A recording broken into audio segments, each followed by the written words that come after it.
Hi there, Polly here. So I've got a bit of an unusual one for you. In an earlier review, I talked about Brownstein, which was kind of where miniatures army gaming rolled over and created role-playing. So I found a game which is kind of a blend between a figure skirmish game and role-playing. So it's back at that sort of Brownstein-like cusp.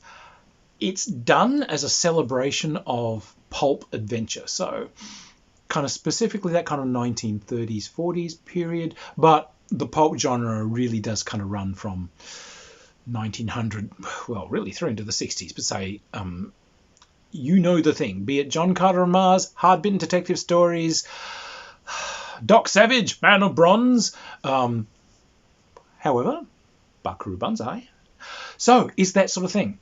Now, it's kind of a shared entertainment between a referee, a dungeon master, in this case, they're called a director, and the players. It's set up as if you're doing a movie. So what the director has done is he's created a story. The Dread Secrets of Fu Manchu, some kind of mystery, some kind of adventure, and he'll split it into scenes. So, all right, what are we doing? Well, our heroes are scene one. Our heroes are going to be in Casablanca when suddenly a fight breaks out between these evildoers chasing after this fair young damsel. Obviously, you guys intervene, so right, we get a fight scene with you guys. You've got to get her somehow out of the bazaar and escape. She has got, the lost gold monkey of Mungo Mungo. However, a terrible force is approaching, and undead are starting to arise wherever this thing is. It must be returned to its temple. Where is this temple, you may ask? I'm glad you asked. The temple is somewhere deep, deep, deep in the Sudanese desert. So now you must do a series of scenes across the desert and so on. However, there's an evil madman who wants to seize this because he believes he can use it for world domination. Ahaha. The umpire makes a story which has a series of different skirmish games he creates. Now, the players, they make characters that go into this. Each player, and you could have multiple players, you get a lead. Now, a lead is guaranteed not to die. They're a lead. They will not die. However, they might take wounds and so on that take them out of a game and or a scene. And if they fail, then later scenes will become more difficult. If this guy was supposed to, punch the head of the evil cult and stop him from firing off the laser ray gun that sets fire to Des Moines, Iowa, and entirely fails to do it, right, the umpire's going to throw in some extra scenes there. You have to deal with what's happened. Plus, if the overall story fails and the bad guy gets away, that's okay. They're supposed to. A sequel happens. But it's set up scene by scene by scene, and some of these things can be played in quite small areas. So he's suggesting, the designer, that you get a lot of things to use as props. Collect them. Dinky toy cars, kneeling camels, things that would look cool. It struck me, yes, there are lots of figure rangers, and they list them that do all kinds of things, be it polar exploration to, strange archaeology to German Zeppelin troops with backpacks and with jetpacks and all this sort of stuff. There are rangers for these sorts of things, and it's fantastic. You could do a pretty good job on this with Lego. Just saying. But scene by scene by scene, you'll play this game. Leads are guaranteed not to die. There are characters that are major roles. They can die, but they've got hit points. So if they're shot, they just don't kill over. There are general cast, which are just the evil cultists, the swarms of soldiers, the police that come on to help you, whatever. If they are hit, like by a bullet or something, they just die. And they're not very good shots or fighters. There are bit parts, which are essentially background cast, which are elevated to some sort of importance. There's that sergeant policeman that you actually go and talk to because he's got information or something. All right, well, he's now a character. He gets speaking time on screen. So now he gets hit points. He just doesn't die when hit. And each character gets skills. A lead part can have a ton of skills. their supporting cast and the bit players, they get some skills, and these skills all add colour to everyone and give them bonuses for doing things. Some of them could be physical bonuses. They're a better shot. They're a great fisticuffer. If they're female characters, they could be femme fatales who can persuade people to do things. They could be they could be great at being evil betrayers. Or you could be a feisty female that has a slug in her like a heavyweight champ, etc. Or it can be role-playing things, which are like, this guy's very persuasive, this person is able to spot things, this guy knows obscure languages. There can be things that help you along. So anyway, you get your cast and you do these scenarios, which the umpire sets out. You play these things through. At the end of a cast, it gives you, at the end of a scene, that gives you the ability now to move on to another one. So it's literally like you're making a movie, an adventure movie. Now, at any given time, a lead character can yell "cut" and ask for the last turn of a game to be replayed. No, I didn't like that. No, that one was making me look too silly. I wasn't in shot enough. Oh no, I should have been able to smack that guy out. The guy's overplayed his importance there. I should be able to just punch that guy out. All right. So once you're allowed to do that cut, you also do get redos for actions from time to time. But it keeps that idea that we're making a film. The game system itself is very simple. It all runs off D6, so it's a simple D6 system for rolling to hit and doing damage and fisticuffs.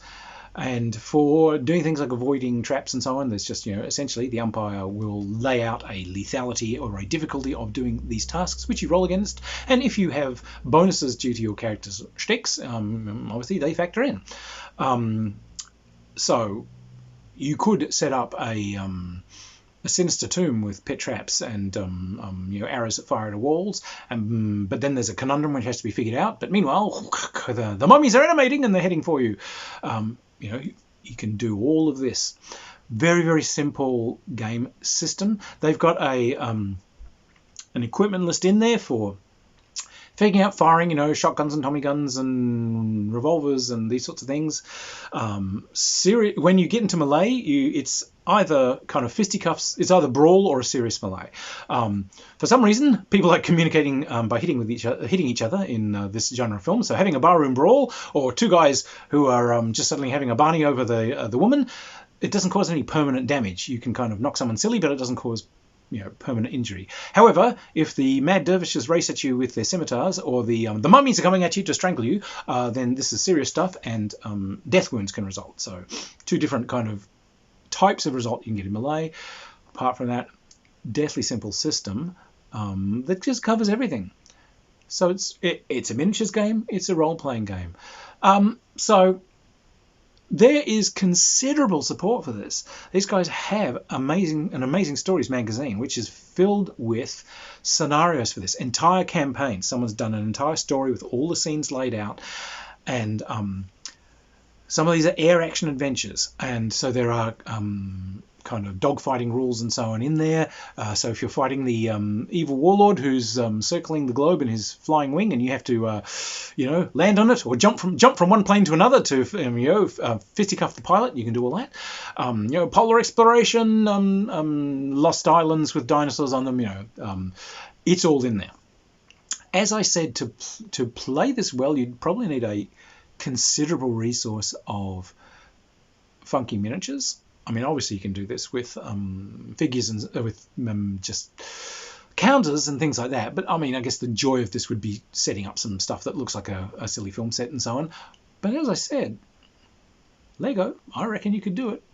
Plus, a lot of the props aren't going to be too hard to do. Hell, you could grab doll furniture, dinky toy cars, things from kids' play sets, plastic dinosaurs. It doesn't have to look good, it just has to look fun. So look, this is a really unusual idea for a game. It's competitive or not. There are some characters whose survival is guaranteed. Doc Savage doesn't die. And it's wacky, it's pulp, you're telling a story, you're gaining experience as things goes on, your guys are sort of getting some extra colour as you go on. But it is that weird cusp between a miniatures game and a role-playing game, and it's very pleasant to play.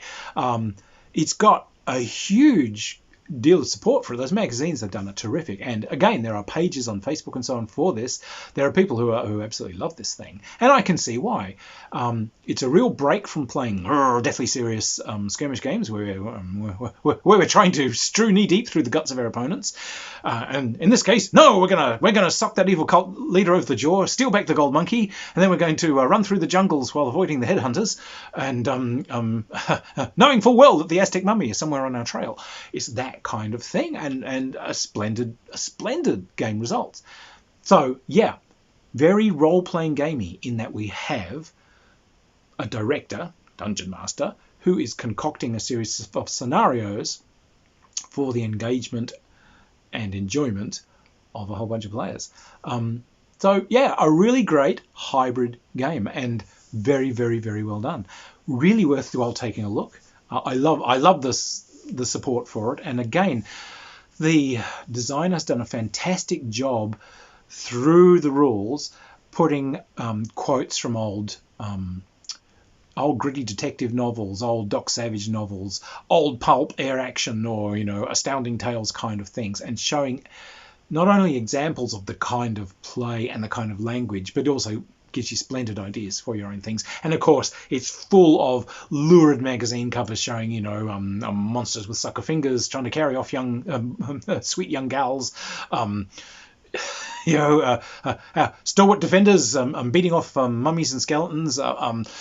Hideous secret laboratories with masked men attempting to activate their death rays. It's full of that kind of thing. So it gives you a great taste of the flavour. So again, it was one where as you read through the rules, you started to get ideas of scenarios to run, which is always a good thing.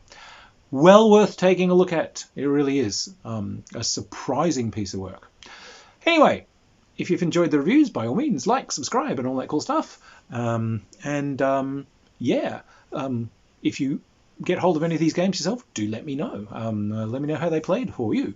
Anyway, cheers. I'll see you next time.